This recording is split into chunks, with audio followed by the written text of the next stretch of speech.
E aí, pessoal, sejam muito bem-vindos aqui ao canal Universo Filosófico. Eu sou o professor Jackson Freitas e hoje nós vamos falar aí sobre os contratualistas, dentre eles Thomas Hobbes. Pessoal, antes de tudo, se você ainda não é inscrito aqui no canal, se inscreve aí no canal. E também, se você quiser ainda ajudar mais o trabalho do professor aqui, entre lá em contato comigo lá no Instagram e vê lá o meu livro, O Amor Segundo os Filósofos Gregos. E aí você pode falar comigo e adquirir, né, comigo mesmo aí, um livro meu que é O Amor Segundo os Filósofos Gregos, tá bom?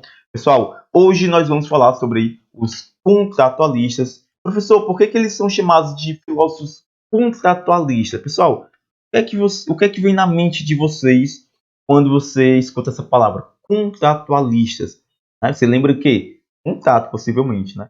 Justamente, né, eles vão falar sobre um contrato, mas não é qualquer tipo de contrato, é sobre o contrato social. E cada um deles vão ter aí uma reflexão sobre a origem do contrato social, sobre o estado de natureza humana e aí principalmente também sobre a natureza do próprio ser humano. E aqui fica a pergunta: o ser humano, ele é naturalmente, ou seja, ele tem uma inclinação para a maldade, para o egoísmo, para a soberba, ou o ser humano, ele é naturalmente bom, ele tem uma inclinação aí para a sociabilidade, para fazer o bem. Qual é a inclinação natural do ser humano? Isso também é pauta das reflexões dos contratualistas. Então, Thomas Hobbes, John Locke e Rousseau, eles foram os pensadores que, com base na hipótese do estado de natureza, professor, o que é o estado de natureza? O estado de natureza é o estado anterior à criação das leis. Então, o ser humano vivia aí no estado de natureza, apenas com as leis da própria natureza para poder sobreviver. E eles vão refletir sobre a origem do contrato social. Primeiramente, como viveriam esses primeiros seres humanos no seu estado de natureza e o que foi que motivou os primeiros seres humanos a criar aí as leis. E o que seria o contrato social? O contrato social é o momento em que o ser humano deixa de viver como ser natural e passa a viver aí como ser que se destaca da natureza, criando suas próprias leis morais para o convívio em sociedade. Professor, as leis da sociedade, as leis morais, elas sempre existiram? O que é que vocês acham? As leis sempre existiram? Não, em algum momento da história elas foram criadas.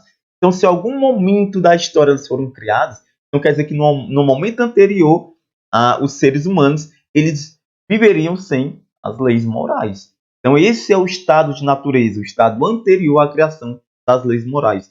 E aí nós temos o momento posterior do contrato social, ou seja, o pacto social, onde os seres humanos criam as suas leis morais para viver aí em sociedade. Os filósofos contratualistas são os pensadores quais tentaram compreender a origem da existência das sociedades humanas, como viveria esse ser humano no estado de natureza. Será que seria uma convivência harmônica, uma convivência conflituosa, de guerra de todos contra todos? Como é que seria? O que é que você acha? Como é que você acha que os primeiros seres humanos, sem as leis morais, eles viviam aí em conjunto? O que foi que motivou a origem das leis e do Estado? Pessoal, então, para responder todas essas perguntas e reflexões, nós temos o Thomas Hobbes, John Locke e o Rousseau. Hoje nós vamos estudar aí o Thomas Hobbes. O Thomas Hobbes foi um inglês de família modesta, conviveu com pessoas da nobreza, recebeu apoio e condições de ampliar seus conhecimentos. Ele teve aí contato, né, a oportunidade de entrar em contato aí com René Descartes, o mesmo que a gente estuda lá na matemática, com o plano cartesiano. Ele teve contato com Galileu Galilei, né, da astronomia. Teve contato com Francis Bacon, aí, um grande teórico aí da filosofia da teoria do conhecimento, que pode posteriormente fazer algumas aulas aí, alguns vídeos sobre ele. Voltando aqui à questão do estado de natureza e o contrato social. Em suas investigações, né, o Thomas Hobbes, aí, o primeiro grande contratualista, ele vai concluir que, muito embora o ser humano ele viva em sociedade, ele não possui instinto natural de sociabilidade, como afirmavam os gregos, né? Por exemplo, aí, o Aristóteles, né, que falava que o ser humano era o animal político, né, o zoon politikon, é sociável por natureza.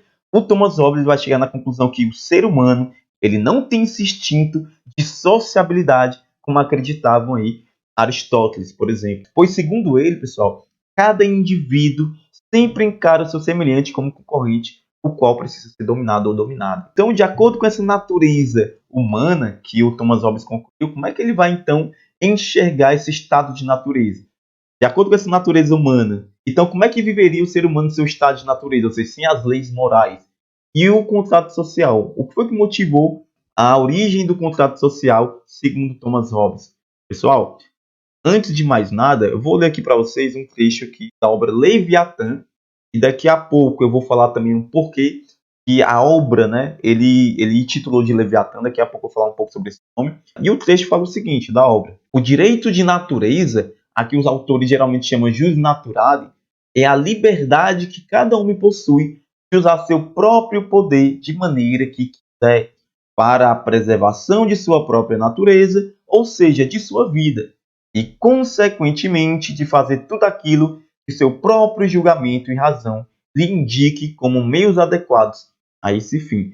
Professor, eu não entendi muito bem o que é que esta citação quer dizer, o que é que essa citação quer dizer. Pessoal, o que é que ele está dizendo aqui em outras palavras? Que no estado de natureza não há lei morais, não há lei. Ei, professor, então seria uma sociedade boa, né? Já que eu posso fazer qualquer coisa que me venha à telha. Mas pense aí, pense o seguinte: ele acabou de descrever que o ser humano ele tem uma inclinação para a maldade. O ser humano ele tem uma inclinação para ver o outro como algo que deve ser dominado ou dominada. Será que viver numa sociedade sem leis, com essa natureza humana, seria algo legal? O que é que Thomas Hobbes vai chegar à conclusão? Que nesse estado de natureza, o ser humano podia fazer qualquer coisa, mas inclusive roubar, matar, enfim. Então, o que é que vai concluir aí o Thomas Hobbes com esse estado aí de natureza? O ser humano tinha direito a tudo, mas ele também podia sofrer qualquer coisa, inclusive o atentado à morte, a roubo, né? Então, ele poderia fazer, mas poderia sofrer, era alvo também. Então, a consequência óbvia segundo Thomas Hobbes, era uma disputa infindável entre os seres humanos, os quais viviam um estado de guerra, de todos contra todos, gerando aí um ambiente hostil, insegurança, angústia. Então, esse era o estado de natureza, um ambiente caótico, de guerra, de todos contra todos. Afinal de contas, o ser humano ele tem aí uma inclinação natural para a maldade, para o egoísmo, para a soberba, né? À toa o nome Leviatã, que a gente vai ver daqui a pouco. Então, nas palavras do próprio Thomas Hobbes, o homem é o lobo do próprio homem. É claro que você pode substituir aqui essa palavra homem por ser humano, que aí engloba todo mundo. Ou seja, o ser humano é o lobo do próprio ser humano. Professor, e por que lobo? O que é que ele quer dizer com essa frase? Pessoal, o lobo ele é um predador. Então, o que é que acontece? O ser humano é um predador natural da própria espécie. Não é à toa que, segundo a visão do Thomas Hobbes, aí, o ser humano ele vive em conflito, em guerra. Por quê? Porque ele é natural, né? É da sua natureza. É da sua natureza. Por isso que ele vive em conflito, ele vive em desordem, ele vive em guerra. Então, o ser humano é o lobo do próprio ser humano. É isso que está dizendo Thomas Hobbes. E qual seria a solução para fugir desse estado de natureza? O contrato social. Foi isso que motivou aí o contrato social, a origem das leis, para dar fim à brutalidade do estado de guerra de todos contra todos, a criação do contrato social administrado pelo Estado. Não adianta também só criar as leis. É preciso aí, vai dizer Thomas Hobbes, a transferência do poder de governar a si mesmo para um terceiro, que é o Estado, para que esse governasse a todos com ordem, segurança e direção. Deixa eu só tirar aqui o meu gatinho aqui. Cláudio Spinoza sempre aparece nos vídeos, né? Na maioria dos vídeos. Vamos lá. Descer um pouquinho aí, tá bom? Pessoal, eita que é pelo. Então, é preciso a criação das leis e um poder visível capaz aí de impor ordem, segurança e direção para dar fim a esse estado aí de brutalidade, de guerra de todos contra todos. E aqui vem, né, a palavra Leviatã. Por que que o Thomas Hobbes, pessoal, ele vai chamar a sua obra de Leviatã? Ele vai comparar o Estado com o Leviatã. Pessoal, e o que é o Leviatã? Pessoal, o Leviatã ele é o rei dos soberbos, né? Descrito lá no livro de Jó, né? No livro bíblico, né? No livro de Jó, o rei dos soberbos. E aí, na obra Leviatã, o Thomas Hobbes ele vai comparar o poder do Estado, vai comparar o Estado com o próprio Leviatã. Então, é preciso que o Estado governe os seus bens. É preciso o poder aí do Leviatã. Por isso o nome da obra, tá bom, pessoal? Se tiver alguma dúvida aí, é só vocês colocarem no comentário, tá bom?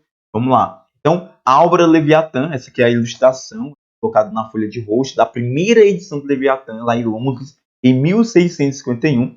E aí, em sua obra Leviatã, Hobbes atribui legitimidade ao poder político absoluto, né? Baseando-se na concepção de uma natureza humana competitiva e destrutiva, a qual somente um poder forte do Estado teria condição de fazer frente aí a essa natureza aí humana, né? E colocar fim ao estado de guerra de todos contra todos. Pessoal, essa imagem aqui ela é toda simbólica. Nós temos aqui a espada, o Leviatã, o Estado, ele tem que ter uma força militar para dar ordem. Então nós temos aqui, pessoal, também o corpo que é formado pelos seus súditos. Nós podemos ver aqui na imagem, né, que o corpo do Leviatã, do Estado, ele é cheio de súditos aqui, né? Então, o que é que isso significa? Que cada indivíduo ele vai se abdicar da sua própria liberdade de entregar aí a um terceiro, né? Ele entrega a sua liberdade, sua autonomia e entrega aí para um terceiro, representado aí na figura do monarca. E isso também nos traz uma reflexão, ou seja, o Estado é aquele que representa o povo, portanto, deve governar em favor, em benefício do povo, e não para si mesmo. Não é à toa que quem é que dá o poder ao Estado? Quem é que dá o poder aos seus representantes?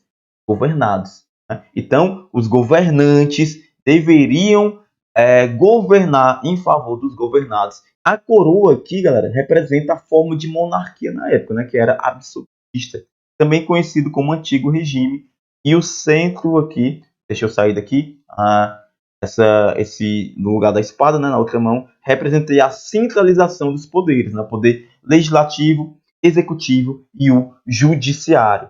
Professor, eu não sei, não lembro o que representa cada um desses poderes. Eu vou deixar aqui linkado uma aula que eu gravei sobre iluminismo, que eu falo sobre Montesquieu. Montesquieu ele vai falar aí um pouco, né?